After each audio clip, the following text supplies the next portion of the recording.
Following news that WWE have just trademarked the catchphrase "show up and win," presumably the payback update to Roman Reigns' "wreck everyone and leave" shirt, it's no surprise that the other heel they book that way is likely staying with the company. Because just showing up and winning occasionally was Brock Lesnar's thing way before it was Roman's, infamously winning a Money in the Bank match he wasn't even in. But it came out this week that the whole showing up part is legally tricky. Brock's WWE contract actually expired back in April, meaning he is currently a free agent. What's Brock Lesnar doing in the Impact Zone confirmed? Both the very reliable Wrestling Observer and WrestleVotes have reported, though, that this is perfectly normal for Brock, who frequently lets his WWE contracts expire as a negotiating ploy to get other companies interested in him to leverage more money from Vince McMahon. And because Lesnar might actually be one of the smartest people in the wrestling business, that's exactly what's happened. While wrestling promotions like AEW have stayed quiet, the MMA world has fawned over possible Lesnar matchups. Bellator president Scott Coker says he wants to book Brock versus Fedor. John Jones has called out Lesnar, saying he'll move up a weight class to fight him. And UFC president Dana White teased he would welcome back Brock with open arms if he wants one more match in the octagon. Wrestling Observer Radio is reporting, however, that Brock hasn't undergone any of the steps required to be able to fight in the UFC again, like joining their USADA drug testing system, which fighters need to be registered with for months before they're allowed to compete. If Brock has been a free agent since April, him not re-entering the testing pool suggests it's highly unlikely he'll make an MMA return. On top of this, the Observer also claims Lesnar hasn't made any direct contact with Dana White, although that could just be them keeping their meetings top secret, and that Brock's wife Sable doesn't like him competing in shoot fights. And ultimately, Lesnar would cost anyone other than Vince too much money, as AEW's Chris Jericho pointed out. The amount of money it would take to tear him away from the world of WWE would A, be astronomical, B, Vince would never allow it to happen, and C, I don't know if you could make that investment back, or if it would even be worth it for AEW at this point in time, or UFC, or any company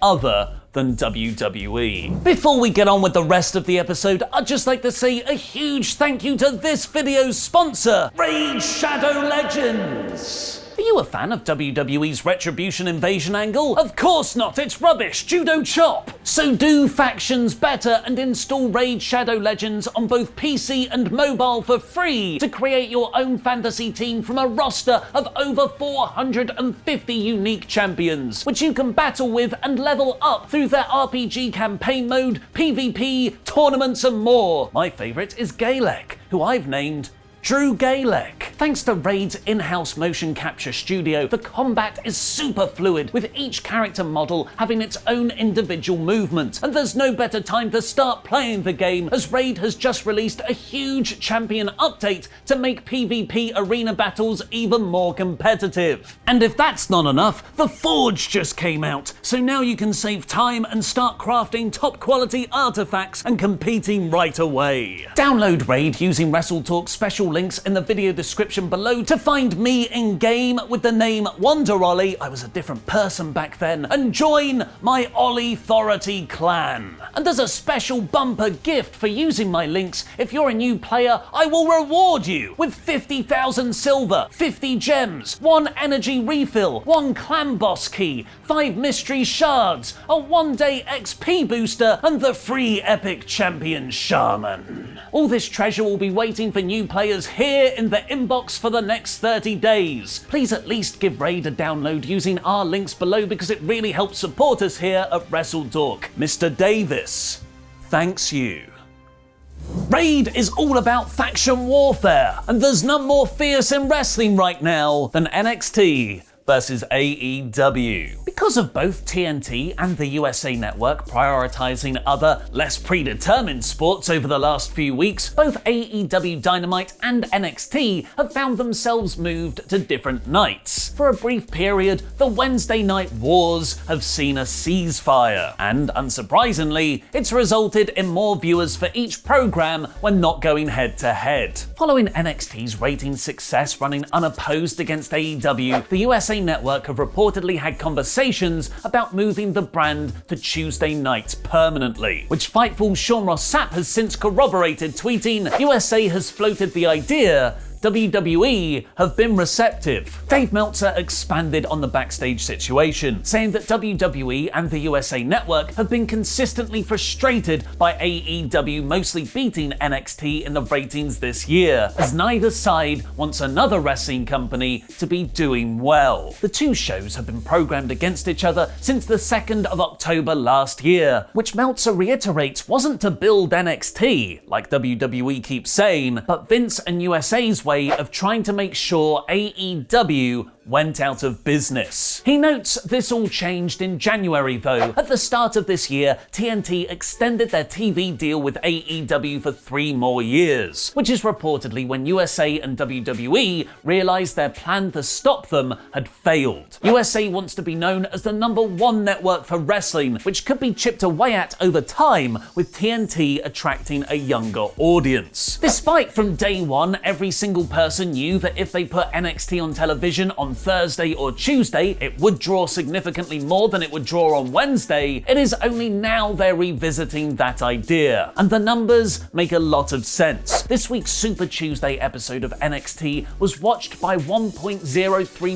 million people when you add in Wednesday night's replay on Sci-Fi. Wednesday's Dynamite, in contrast, drew a massive 928,000 viewers for the All Out Go Home show, up 115,000 from last Thursday's episode.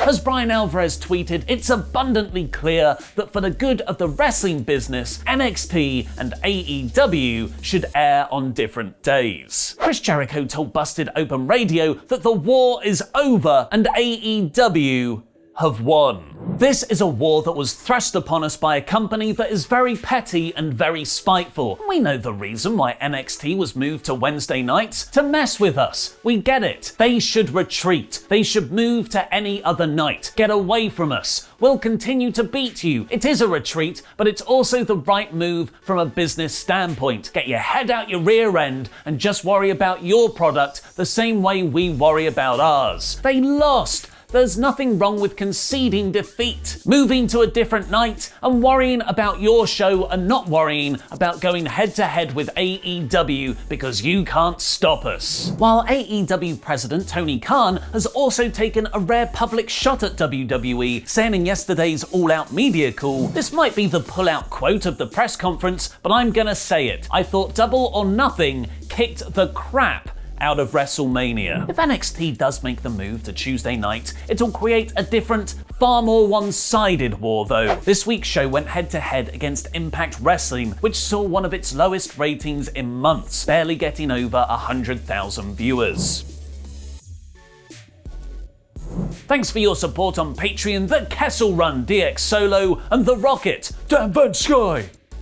On May 22nd, AJ Styles was traded to SmackDown as part of the Intercontinental Championship tournament, not the wild card or cross-brand invitational, what are the rules, whack-back draft. AJ later confirmed this was because he wanted to socially distance from then Raw Executive Director Paul Heyman. Like, so socially distanced, he wanted to be nowhere near him. Styles admitted he blamed Heyman for WWE releasing his OC buddies, Luke Gallows and Carl Anderson. Heyman was removed as Raw's executive director soon after and wasn't heard from for months until he returned as Roman Reigns' advocate on last Friday's SmackDown, which is where AJ had gone to escape him. Styles has shot about them being on the same brand again on a recent Twitch stream, saying, "It is what it is. I could care less. It's water under the bridge. Listen, I'm not saying I forgot what he's done, but I'm not going to be the guy that holds a grudge. Just because I don't trust him doesn't mean that I can't get along with him professionally. I'm not going to do or say anything mean to him. It's over. My buddies are doing fine. I was concerned about them when this whole thing went down, but they are doing great." After BT Sport teased their new studio setup for NXT UK's return, which is legitimately a 5-minute walk from our office, media were allowed to attend the subsequent tapings, where multiple reporters confirmed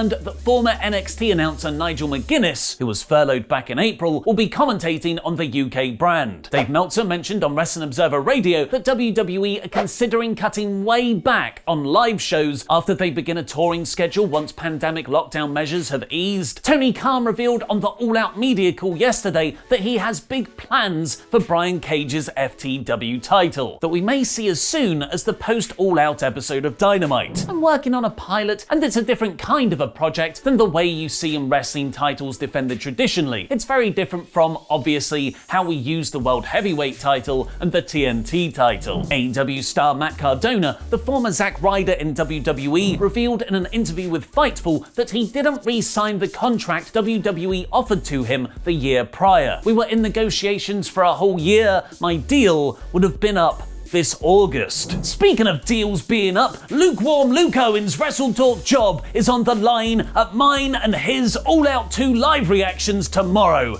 If he loses to me, he's gone. But them's ain't the only stakes, because the winner will be crowned the first ever WrestleTalk Jam That Champion. And I can finally properly win something all by myself. And the Authority will reign supreme over wrestling YouTube.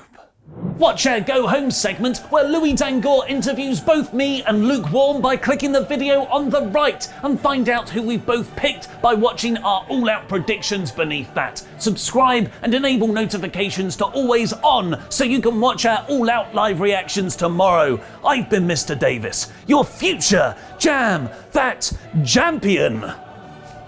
Jam that jam.